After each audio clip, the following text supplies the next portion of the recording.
ஒரு 100 வருஷத்துக்கு முன்னாடி ஒரு கவிஞர் எழுதின வரிகள் இன்னைக்கும் நம்மள ஏன் இப்படி உலுக்குது?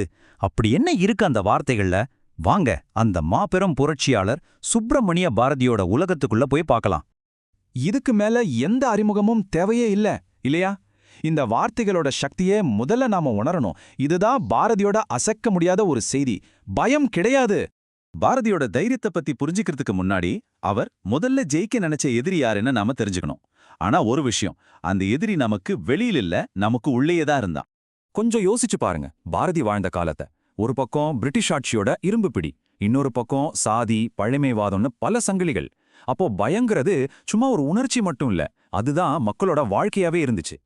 அந்த பயத்தோட இதயத்திலேயே பாரதி இந்த வார்த்தைகளை ஒரு ஆயுதமா பாய்ச்சுறாரு. அச்சமில்லைங்கிறது சும்மா ஒரு பாட்டு வரி இல்ல, அது ஒடுக்குமுறைக்கு எதிரான ஒரு சக்தி வாய்ந்த மந்திரம். அந்த மந்திரம் அதோட நிக்கல, தொடருது. நம்மள மட்டமா நினைக்கிறதும் சமூகத்துல கிடைக்கிற அவமானங்களும் எது நடந்தாலும் சரி, தன்மானத்தோட நிமிர்ந்து நிக்கணும்னு இந்த வரிகள் சொல்லிக் கொடுக்குது. அடடா, இந்த மந்திரத்தோட உச்சமே இதுதாங்க. எந்த பெரிய சக்திக்கும் அடங்காத, எதுக்குமே அஞ்சாத ஒரு மன உறுதியோட மொத்த உருவம் இது.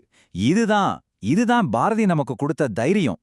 சரி, பயத்தை ஜெயிச்சிட்டா எல்லாம் முடிஞ்சுதா? இல்ல, அது முதல் படிதான். அந்த வெற்றி ஒரு புது விடுதலை பார்வைக்கான கதவை திறக்குது.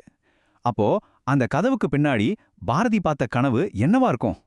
பாரதியை பொறுத்த வரைக்கும் விடுதலைன்னா சும்மா ஆட்சி மாறுறது கிடையாது. பிரிட்டிஷ்காரங்க போயிட்டா மட்டும் போதும்னு அவர் நினைக்கல. உண்மையான விடுதலைன்னா என்ன தெரியுமா? ஜாதி, அறியாம, அப்புறம் பெண்களை அடிமைப்படுத்துற இந்த சமூக சங்கிலிகள் எல்லாத்தையும் உடைச்சு எரியறது தான்.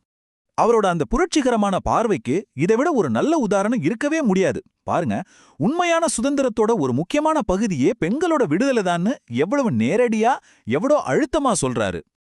அடுத்து, ஒரு சமூக சீர்திருத்தவாதியா பாரதி எப்படி அநீதிக்கு எதிரா தன்னோட கவிதைகளையே ஒரு சம்மட்டி மாதிரி பயன்படுத்தினார்னு பார்க்கலாம்.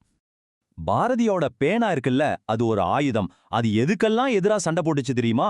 அநீதியான சாதி அமைப்பு, பெண்களை அடிமைப்படுத்துற பழக்க வழக்கங்கள், அப்புறம் அர்த்தமே இல்லாத சடங்குகள், நம்ம வளர்ச்சியை தடுக்கிற மூட நம்பிக்கைகள், இது எல்லாத்தையும் உடைக்கிறதுக்காக ஓயாம போராடுச்சு. சமூகத்தோட இந்த ஆழமான வியாதிக்கு அவர் குழந்தைகள் கிட்ட இருந்து மருந்து தேடுறாரு. பாருங்க, பாப்பா பாட்டுல வர்ற இந்த சிம்பிளான வரிகள் சாதிங்கிற அமைப்போட ஆணிவேரே ஆட்டி பாக்குது. எவ்வளோ நேரடியான, எவ்வளோ சக்தி வாய்ந்த ஒரு எதிர்ப்பு இது. அடேயப்பா, இது எவ்வளோ ஒரு புரட்சிகரமான பார்வை! புதுமை பெண் கவிதையில பெண்களை வெறும் அடிபணிஞ்சு போறவங்களா பார்க்காம அவங்க தான் இந்த உலகத்தை ஆழப்போற தலைவர்கள்னு சொல்றாரு. இதுதாங்க அவர் கண்ட கனவு. சரி, இப்போ ஒரு முக்கியமான கேள்வி வருது. பல 100 வருஷமா இருந்த இந்த நம்பிக்கைகளை எல்லாம் எதிர்க்கிறதுக்கு ஒரு மனுஷனுக்கு எங்க இருந்து அவ்வளோ தைரியம் வந்திருக்கும்? இந்த கேள்விதான் நம்மள பாரதியோட அடுத்த கட்ட பார்வைக்கு கூட்டிட்டு போகுது. இப்போ பாரதியோட படைப்புகளுக்கு பின்னாடி இருக்கிற தத்துவத்தை பத்தி பார்க்கலாம். இந்த பிரபஞ்சத்தோட அவர் எப்படி தன்னை ஒரு பகுதியா உணர்ந்தாருங்கிறத கொஞ்சம் ஆழமா பார்ப்போம். அவரோட நான் ஒரு கவிதை இருக்கு. அதுல பாரதி தனக்குத்தானே போட்டுக்கிட்ட எல்லா எல்லைகளையும் உடைச்செறிறார். வானத்துல பறக்கிற ஒவ்வொரு பறவையிலையும் அவர் தன்னை பார்க்கிறார்.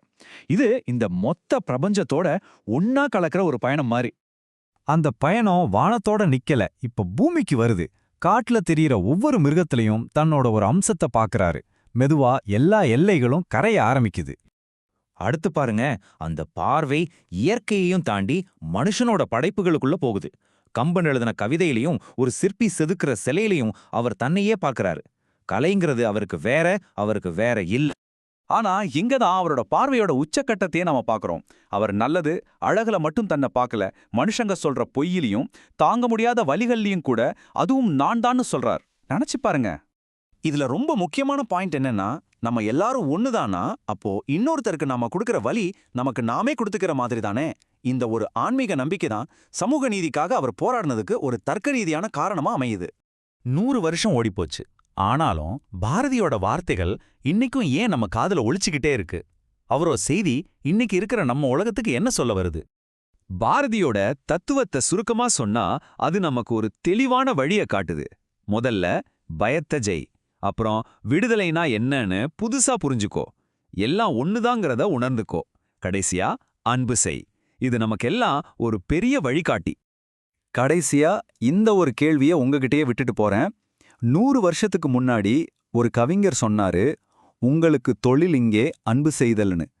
இவ்ளோ பிரிவினைகள், இவ்ளோ சண்டைகள் இருக்கிற இந்த உலகத்துல அந்த ஒரு வரிய மட்டும் நாம சீரியஸா எடுத்துக்கிட்டா நம்ம வாழ்க்கை எப்படி மாறும்? கொஞ்சம் யோசிச்சு பாருங்க.